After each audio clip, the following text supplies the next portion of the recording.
Hello and welcome to another episode of the Creating Belonging podcast. Today I have with me Justin Nelson.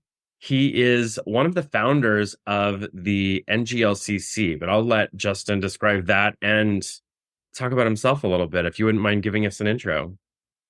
Well, thanks, Justin, as well. It's always nice to be with a fellow Justin. Probably get Jason a lot as well. So nice. And Jeff.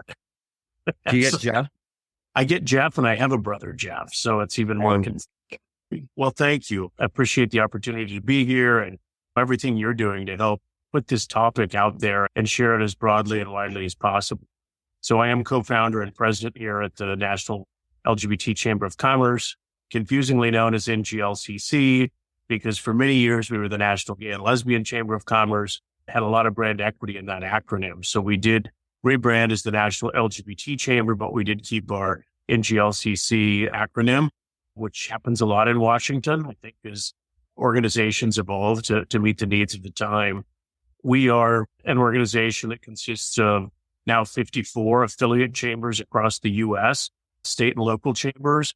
We now have 29 globally, representing 40 countries on 5 continents. So it truly is a global network of LGBTQ and allied business owners, professionals, and corporate partners. We work with around 450 major corporations, most of them multinational.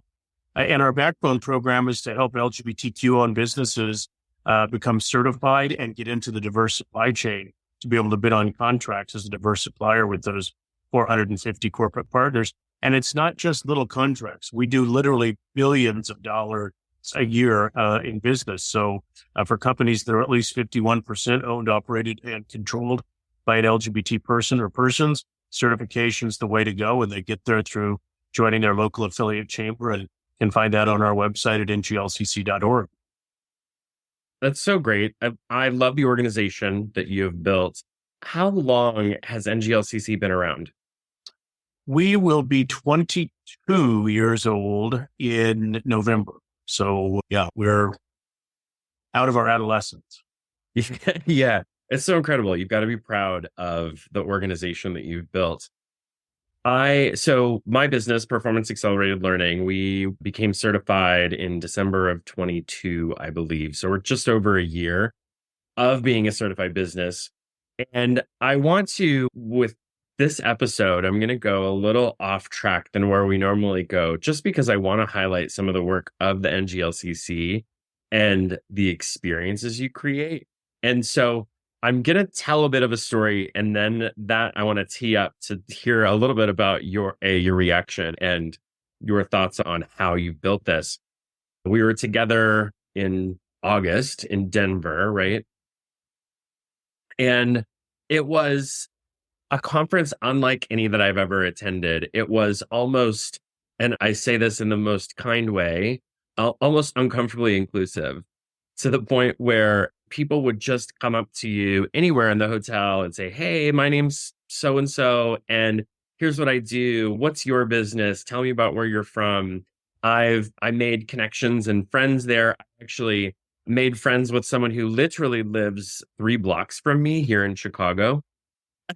So we had never met before, met in Denver, and now we've had drinks and are talking about some projects that we're going to work on together. So it was just such an incredible experience. And first, and I think this is a part of as a gay man, there's a bit of guardedness normally in those settings. And I don't know, and or in life in general. And so to be in this place where everyone's guard was down and just really genuinely connecting with others and making these amazing relationships, it was so great. So first off, to cut it short, like, you've nailed creating belonging within this like big community of the NGLCC. But I'd love to hear from your perspective. I don't know, any of your thoughts on my experience or things you've heard from others. Just would love to hear about what you built. Well, I love that Denver was your sort of dive in the pool moment. It was probably my favorite, and I have the luxury of having been to all conferences we've ever done, and they just keep getting better. And I think it's just part of the people. And I think there's an organic nature to it but there is also what I would call curated authenticity. It's about creating a scenario where what you hope happens actually has the ability to happen. And it goes back 22 years now. We'll be 22 in November, when my co-founder, Chance Mitchell, and I were just sort of even kicking around the idea of launching this organization. And there was just something really important to us. We wanted to have an organization that we wanted to belong to. We wanted to build something that we would want to join. We wanted to have events that we would want to go to, and that we's multiplied into other we's and team members and partners and so forth. And it has really been this building on top of, it's almost like a Lego set here, that we keep building this magnificent model of what we can do when we work together. And to you said, when we let our guard down, I think we're all that way. And I think we can be our own worst critics. We're a circular firing squad. There's a lot of cattiness and just if you don't know someone and that sort of thing. And what we did was we said, we're going to build a big sandbox. And those people that want to play in the sandbox are welcome to. And those that don't want to, the hell with you. Because we're going to enjoy ourselves. And we're going to build a space where people feel welcome. They feel as though they belong. They have an advocate in our organization that genuinely cares about the success of their company and about making genuine connections. And we're going to use that as sort of the base level that we're building this amazing organization on. So I'd love to hear, as you've been building, there has to be a lot of intentionality that goes into setting the tone years ago, 22 years ago, to get to the point where you're at today, that this community thrives in the way that it does. And something that I am writing about in the second edition of my book is creating belonging for organizations, and kind of how do you set out with intentionality to create belonging for large groups of people. I'm curious what those things were that you did. It's a great question. I think a lot of it's getting in the laboratory and seeing what works. And I think more importantly, what doesn't work. We are not the same organization. But there are two things that are the same about this organization today as the day we were founded, and that's chance. Everything else has continually evolved. For me, I believe that the phrase, well, that's the way we've always done it, is the death march of any organization, of any company. I don't care how great something has been. There's always ways of improving it, bringing new ideas to the table. And that's what we've done, is constantly evolve. I remember actually seeing this sign in Caesar's Palace in Las Vegas, and I snapped a picture of it, and I think about it often. It says, icons reinvent, others implode. So the premise being that you've got to be, if you want to stay on top, if you want to stay relevant, you've got to constantly be not reinventing and losing your identity, but keeping up with the times, making sure you're being responsive to what you hear. And that's both internally and externally. And so we have a wonderful group of team members. We don't have employees. We have Team NGLC. We really try to make sure that people feel like they're a part of something larger, really work hard, especially in this virtual environment. We went totally virtual post-COVID. I think we're one of the organizations that made the jump. Many haven't been able to, I think, to the degree of success that we have, and being very intentional about who you bring onto a team. We're a team of about 25. So while it's the large side of small, it's still small. And if people don't fit the culture, I don't mean they have to agree on everything. We don't want everyone just being yes people. We want new, fresh ideas, people being hungry to make their mark and help our stakeholders forge forward. But there's a culture, and people have to be really omnipresent, I think, in ensuring that the culture, that people they bring into their culture are people that help that flourish and change it in ways that are positive. So making sure that you're not bringing in subversive personalities or constant complainers or people that all they want to do is think about the downside of things versus the true, real opportunity that we have here. I often say, I will do anything for my team. My responsibility is to the organization and our stakeholders, and that includes our team. But I would fire my mother if she weren't doing her job. And we have to be willing to make hard decisions when they need to be made, and to bring others along with the vision of what we have and what we're trying to accomplish. My way or the highway is not a winning recipe. That doesn't mean sometimes you got to, forge forward like a steamroller, but you really do need to be able to bring people along and also share leadership and responsibility. And I think that's what's happened in our organization that's allowed us to flourish. And then just one last thing. It's a little bit of our secret recipe, but I'll share just a bit of it here. The other phrase I hate is don't sweat the small stuff. You always have to sweat the small stuff. When people get in a room like you experienced in Denver, there was very little that was left to chance and the experience that we wanted people to have. It really comes from putting things in place that allow people to naturally go to the places that you hope that they get to. And it's little things, little touches that you probably wouldn't know if you just looked, but we think about them. And there are things that we want to make sure that we sweat the small stuff, that we consider the things, because it differentiates us from our colleagues, from our friends and friendly competitors, that sort of thing. You can put the same people in the same room at a different event and it will feel differently. A large portion of our attendees attend several of these a year. And I'm with you. There is such a difference at our event than I feel or that people feel sometimes at others. Not that they're not wonderful, they are, but there's just something different. One person said to me at conference this year, I have never been so exhausted and my cup has never been more full as I'm leaving here. And I think that's really how I feel. I remember early years, I used to literally ball up in the fetal position at the end of conference because I was exhausted from it, and both physically and emotionally and so forth. I really get a recharge from it now. It's just something so wonderful to see the people connecting. And like you said, you met someone that lives 3 blocks away. So I think those are things that we focus on and that constant reinvention. Don't get stuck in the rut. Don't let the wheels just spin in motion and go nowhere. Speaking of details, something that stands out to me is, so first off, I'm going to stereotype, but when I stereotype around my own identity, I'm okay with it. But like, seriously, give a bunch of gay men a theme party. I think it was the Wednesday night event was a disco theme party and everyone in costumes. And I mean, full on costume, not just something simple. Yeah. So you have the details down. And that was unlike any traditional hour-long cocktail party that I've ever attended.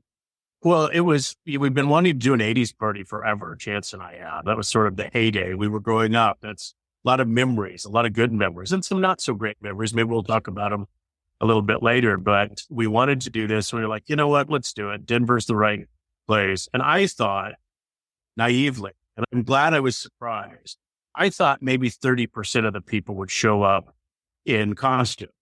And when I looked around that room at the end of the night, 80%, no, probably 90% of the people had some 80s garb on.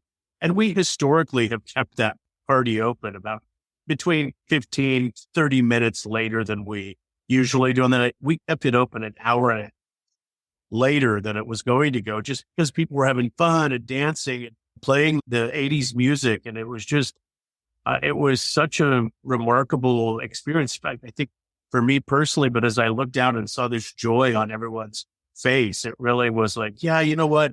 We have something to be proud of. This is something that people belong to. Yeah. And what was that event? I didn't stay until the close of the event, but it was that event that determined that in the future, I will always stay at the host hotel, because in Denver, to save money, I stayed with some friends who live in Denver. And so I wasn't going to get crazy that night and needed to drive back out. And so then I was like, okay, well, I have to stay at the host hotel from now on because there's just too much going on. Well, that'll be the Renaissance. There's actually 4 host hotels this year, but the main is we're in Palm Springs. So there's that one hotel that fits us all, but the main one's attached to the convention center. So when registration goes live, I would book there as quickly as you can. Yeah, that's amazing. Well, I'll make sure to put a registration link in the show notes so that people can check that out. Back to intentionality and creating belonging. Another thing I want to touch on, because, and I'm making assumptions here, and I think based on the evolution of kind of the history that I've seen, these are safe-ish assumptions. I would imagine that in the early days, there was very much a focus of kind of gay men, gay women, But what I experienced in Denver, there were more trans business folk than I've seen ever in one place, which was just incredible. And I know that some organizations trip over themselves to really expand scope to the full spectrum of LGBTQ plus and whatever letters we want to throw in there. So I'm curious what you've done over the years to ensure that lens stays wide. I think two things. One is never thinking you've done enough because you haven't. Mhm. And so always looking at ways that you continue to expand that tent, that welcome mat. And we were very intentional several years ago now about creating programs that targeted TGX, transgender and gender expansive communities and communities of color to let them know that this was a place where they belong. We looked at, actually the impetus were two things. One, I was having a conversation at one of our events, and we were very proud about the trans inclusion that was happening. It was minuscule, a fraction of what you saw in Denver. And a trans woman named, you probably met her at conference, Ashley, came up to me and said, "You need to do more trans work." I said, "We absolutely do. What are you going to do to help?" And so we created our Trans TGX initiative with the whole purpose of identifying and letting trans business owners know that this was an organization that cared about them, their well-being. We went right after a scholarship program that we do with Wells Fargo, which helps trans businesses get membership in their local affiliate chamber and thereby get certified. And then we had an experience where we had a Black gay business owner who belongs both to NGLCC, certified through us, also certified to the National Minority Supplier Development Council. And he came to me and Lewis Green, who was the acting head of NMSDC at the time. And he said, "I don't always feel comfortable as a Black man at NGLCC. And I don't always feel comfortable as a gay man at NMSDC. And I said, "That's exactly what we don't want you feeling. So let's be intentional about this." And so we created our Communities of Color initiative. We launched it in Tampa. I guess that would have been 2018, 2019. I don't remember exactly. And I remember we had invited every person of color that had registered, because we do collect demographic information, and had identified and invited them to our town hall. And I will tell you that this is just by being intentional. I took questions and listened to the community for what was supposed to be an hour. We ended up being there, I think, 2.5 hours. I think people walked in there and they were ready to kick some ass. And we walked out of there ready to kick some ass together, which was really great. And those people have become our champions in the marketplace in saying, "Hey, yeah, this is an organization you can belong to. This is somewhere where you can be yourself. You can feel welcomed. You can feel heard." And you mentioned something in the preface to this about understanding, yes, we're gay, but we're white. We do have white privilege. We have male privilege. And utilizing that privilege where I'm able to be in a room where, for whatever reason, others aren't yet.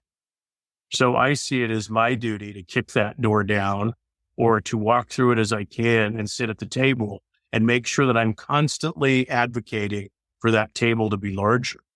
And I think about it as allies, what allies have done for us. So I think even within our own LGBTQ space, we have to be allies to the communities of color, allies to trans and gender expansive, allies to those LGBTQ people with disabilities, so on and so forth, and externally with those larger communities. And that's what happens. We just said we're going to be intentional about this. We've created various educational programs that specifically target our Coaching and TGX communities. We have a cohort of our Accelerate Executive Leadership and Scaling education program that is only Coaching and TGX related. And we have, I think, nearly quadrupled the number of trans businesses. And I'm proud to say that over a quarter of our certified supply base are businesses that are owned by people of color. So is it enough? No. Is it better than it was? Absolutely. And are we going to continue to keep working on it? yes, we are. And as we bring more people in, they become more ambassadors for us in the marketplace. And it really does become that multiplying effect. That's so amazing. And those are great examples of how you've committed to evolution and reinvention. I love the idea of just not settling where you're at. And the way that you spoke about enrolling others, where Ashley said to you, "Hey, you're not doing enough for trans individuals." And you said, "You're right. And what are you going to do to help us?" I think it's amazing. That also speaks to like, I want to help, but we need more than just me. So like, come join us is incredible. So I love the work that you've done. It's incredible. And I don't want this to be just a commercial for the NGLCC. So I want to talk about Justin Nelson. I had to say that your last name so we know that we're not talking about myself in the third person. Sure, we can talk about you if you'd prefer. Let's talk about Justin Nelson. I'd love to hear, I want to dig into you kind of beyond NGLCC. And I know you've dug a bit into the work of creating belonging, the model that I've got in the book. And I'd love to hear just some of your experiences, like what in your life resonated back to you in the model. Well, I'm going to start with minimizing.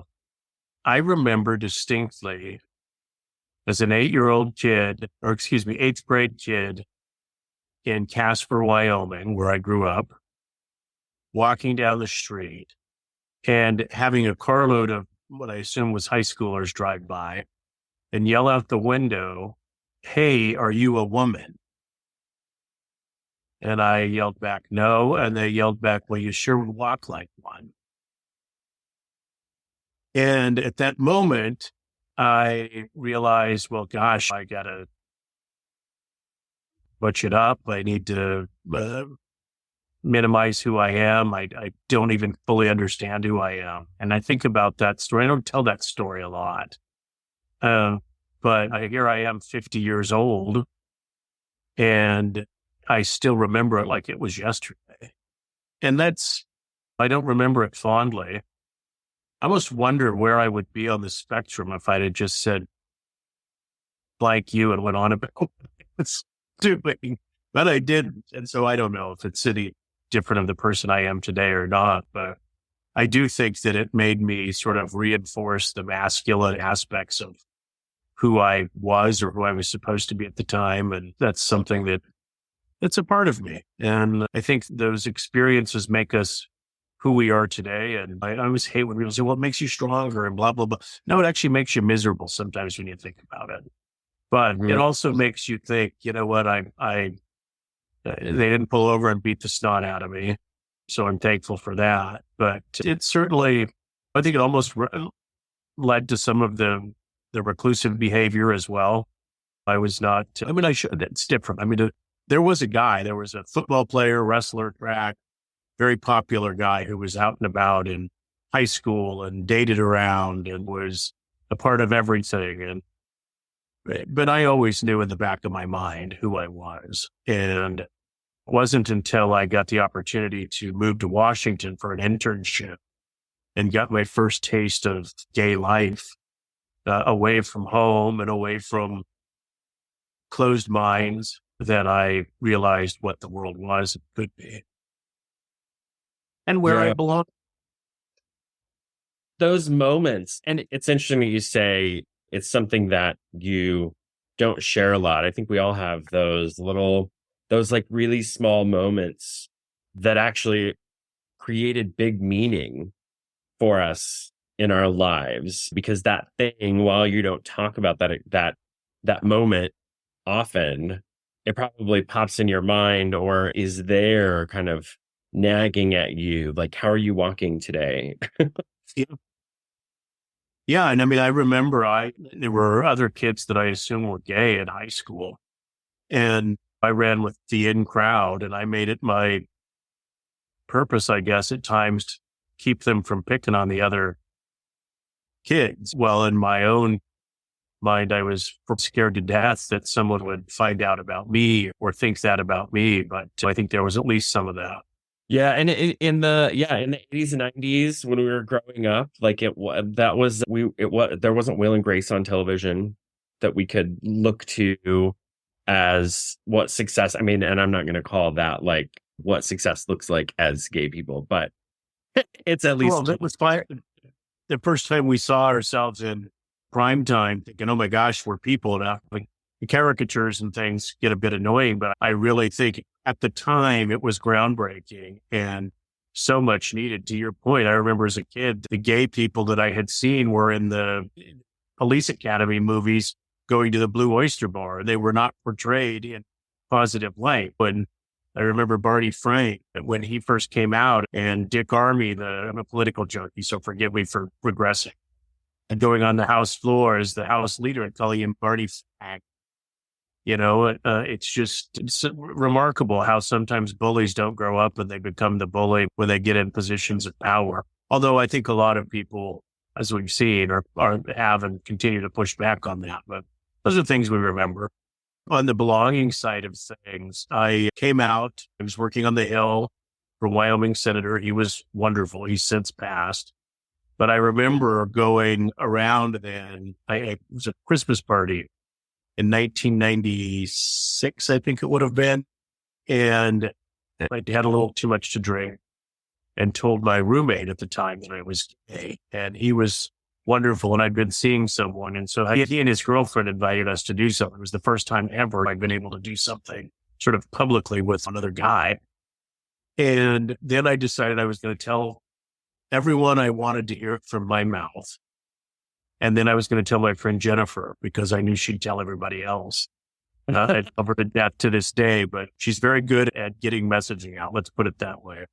And so I did. And then I moved in with my then boyfriend shortly thereafter. We broke up. I didn't know a soul, a gay soul, other than another guy on staff, the senator's office. So I moved into DC. I was living in Virginia and got a job one night a week at a gay bar. And then was about to move. I wasn't feeling fulfilled. I was going to go back west. I moved all my stuff back. I was doing healthcare lobbying at the time. I'd left the Hill. And then that one night a week at the bar, and I met this amazing group of people that became friends, Chance being one of them. To this day, we were all gathered in Fort Lauderdale for my 50th. We get together for major events. It's the same group of people that I have, not that we don't have other friends or haven't made them, but the same group of people that have been my friends since Labor Day, 1998.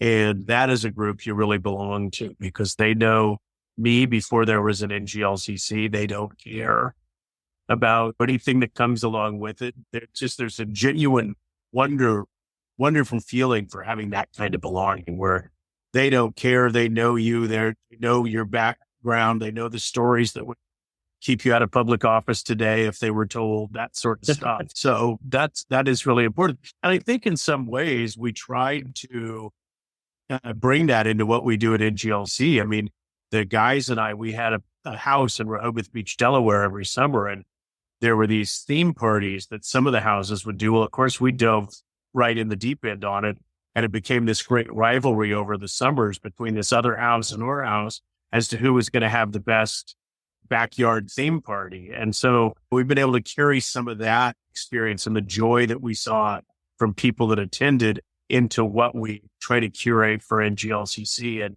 that I think makes it even more special and more close to the work that we do. And it's always like our friends are with us as we're doing it. Yeah. So it was the backyard parties that inspired the theme parties at NGLC. Oh, hands down. you may see a few recycled for 2024 and beyond over the next few years. Well, it'll be my first time experiencing it. So I'll be fine. And one thing I want to go back and kind of capture there is there's an interesting in that storyline that you've shared. The pivot was really when you were able to be yourself, when you felt comfortable being vulnerable, leaning into your authenticity, that you found that group of people where you had that true belonging and where it exists today. Oh, absolutely. So it speaks to the authenticity side of the model that we talk about a lot. It's funny how and to be fully transparent, I think I used to be an off the charts extrovert. If there was something going on, I had to be a part of it. I am much, maybe part of it's stage, but part of it's work too. I give a lot to what we do, and it takes a lot out of a person. And so I think the last time I did the Myers-Briggs, if you put any trust in that, I was just a slight introvert now. Now I put my extrovert on when I get out and we're doing an event or something like that, but it's interesting. And so I think just naturally you close yourself off a little bit in a position like mine. But I find every time I'm willing to open up a little bit or be a little bit vulnerable with people or with an experience, I have yet to be disappointed by what the return to me is. So I think it's about remembering that. We don't always remember it, but taking time to think about the good things that come when you are authentic and when you open yourself up to that experience. Oh, absolutely. And I think as we mature, I just think we balance out. Because I'm with you. I needed to be at every party. I needed to be at everything that was going on. And now I still like to be out and involved, but I'm also cool just like chilling on the couch for a bit.